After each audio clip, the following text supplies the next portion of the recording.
Dans 3, 2, 1, action. Jésus-Christ est-il vraiment ressuscité? Prise 4. Ceux qui nous rapportent avoir vu ressusciter Jésus étaient-ils crédibles? Comme on l'a vu dans les dernières vidéos, les témoins de la résurrection n'étaient ni des menteurs, ni des fous. Mais est-ce que ces témoins, sans mentir, sans être fous, vraiment honnêtes et de bon sens, n'ont-ils pas été tout simplement, une fois dans leur vie, victimes d'une hallucination? C'est une hypothèse que très peu de gens soutiennent, mais qui vaut tout de même la peine d'être envisagée. D'abord, reconnaissons-le, il est certes possible d'être trompé par une illusion, de prendre une personne pour une autre, par exemple. Mais qu'un grand nombre d'hommes se trompent tous ensemble, tous de la même manière, et que dans cette multitude, il n'y en ait même pas un seul qui, avec de meilleurs yeux ou un meilleur jugement, découvre l'erreur, ça, c'est jamais arrivé dans l'histoire. Or, ceux qui prétendent avoir vu le Christ ressuscité sont très nombreux. Il y a d'abord Madeleine, puis Pierre, puis les 2 disciples d'Emmaüs, puis tous les apôtres ensemble, et même, nous dit Paul, une foule de plus de 500 frères en même temps. Je te repose la question à mon tour. Comment auraient-ils pu tous être victimes de la même illusion en des temps et des lieux différents, sans qu'aucun de ceux qui étaient présents à ces apparitions ne les contredise? Car rappelons-le, les seules personnes qui s'opposent à leur témoignage étaient absentes, évidemment. 500 personnes présentes sur une place publique affirment avoir vu quelque chose de merveilleux, et on va croire davantage ceux qui étaient absents que ceux qui étaient présents. Qui sont les meilleurs témoins, les présents ou les absents? Pas une seule personne présente aux apparitions de Jésus a dit n'avoir rien vu pour contredire ceux qui affirment le contraire. Mais peut-être ont-ils fait erreur sur la personne, pris pour Jésus quelqu'un qui ressemblait beaucoup à lui? Il est effectivement possible de se méprendre sur une personne que l'on voit une seule fois, en passant, de loin, surtout si on la connaît peu ou si on l'a vue très rarement. Mais les apôtres et les disciples qui prétendent avoir vu le Christ ressuscité le connaissaient très bien. Ils avaient vécu plus de 3 ans avec lui. Ils le suivaient partout. Ils mangeaient, buvaient et marchaient avec lui dans la plus grande familiarité. Certains pensent qu'ils auraient été victimes d'une sorte d'illusion d'optique ou d'une hallucination à la manière de ceux qui font des psychoses. Mais soyons honnêtes. Une psychose de groupe sans drogue?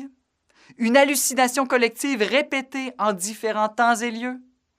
On entre alors dans des hypothèses que ni la médecine ni la psychologie ne pourraient défendre scientifiquement. Évitons de discréditer la psychologie en lui attribuant des hypothèses non scientifiques. Mais des fois, nos sens nous trompent. Il est certes possible qu'un de nos sens soit trompé, qu'on croit voir ce que l'on ne voit pas. Mais que tous nos sens se trompent en même temps et de la même manière, que même le sens du toucher soit trompé. Ça, même les drogues y arrivent difficilement. C'est pourquoi on se pince lorsqu'on a un doute sur nos autres sens, car le toucher est par-dessus tout le sens de la certitude. Or, pendant plus de 40 jours, nos témoins prétendent avoir vu le Christ ressuscité. Ils affirment que Jésus ressuscité leur a donné des enseignements et confié une mission. Ils racontent même avoir mangé et bu avec lui, qu'ils ont même pu le toucher. Même l'apôtre Thomas, qui a longtemps douté, ne pouvait plus douter après avoir touché, en présence des autres apôtres, la chair et les os du Christ, dans les plaies mêmes qui avaient causé sa mort. Mais Simon-Pierre, ça marche pas ton affaire. OK, mais pourquoi? Tu peux pas t'appuyer comme tu fais sur les écrits des apôtres si on n'est pas certain justement de la fiabilité de leur témoignage. Se baser sur la Bible pour démontrer la Bible, est-ce que c'est pas contradictoire, ça? Ce serait effectivement contradictoire, mais c'est pas tout à fait ce que je fais. Je ne cherche pas à démontrer que la Bible est la parole de Dieu. Je m'appuie sur quelques livres de la Bible seulement en tant que document historique, comme le ferait n'importe quel bon historien. Une fois que l'on a établi que les témoins ne sont pas des menteurs, alors leurs écrits deviennent fiables. Fiables au moins en toutes ces choses assez ordinaires dont aucun homme ne peut être victime d'illusions. Le nombre de personnes présentes, les lieux, les temps, etc. S'ils sont de bonne foi, on ne peut prétendre en même temps que tout ce qu'ils rapportent serait pure invention. On est ou bien trompeur, ou bien trompé, mais pas les deux en même temps. Mais alors, si les apôtres qui nous ont rapporté la résurrection de Jésus n'étaient ni des fous, ni des victimes d'illusions, ni des menteurs, alors, plus on y réfléchit, plus on dirait qu'affirmer la résurrection est plus rationnel que la nier. Mais dites-moi, pourquoi alors les femmes et les hommes de notre temps ont-ils tant de difficultés à y croire? Ça, c'est the question. Ou si vous préférez, la question qui tue. Pourquoi est-ce si difficile de croire? On peut en effet multiplier les arguments, les objections à leurs réponses, mais là n'est pas le véritable enjeu. La véritable question, c'est pourquoi on ne veut pas que le Christ soit ressuscité? Pourquoi tu ne veux pas que le Christ soit ressuscité?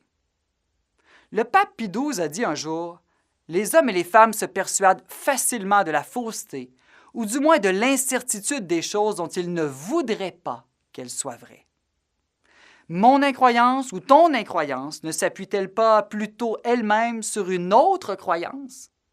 La croyance infondée que si tout cela était vrai, alors toi et moi, nous serions condamnés à perdre notre liberté, condamnés à être malheureux, condamnés à obéir à une loi arbitraire, condamnés à faire face à un Dieu qui nous jugerait sévèrement.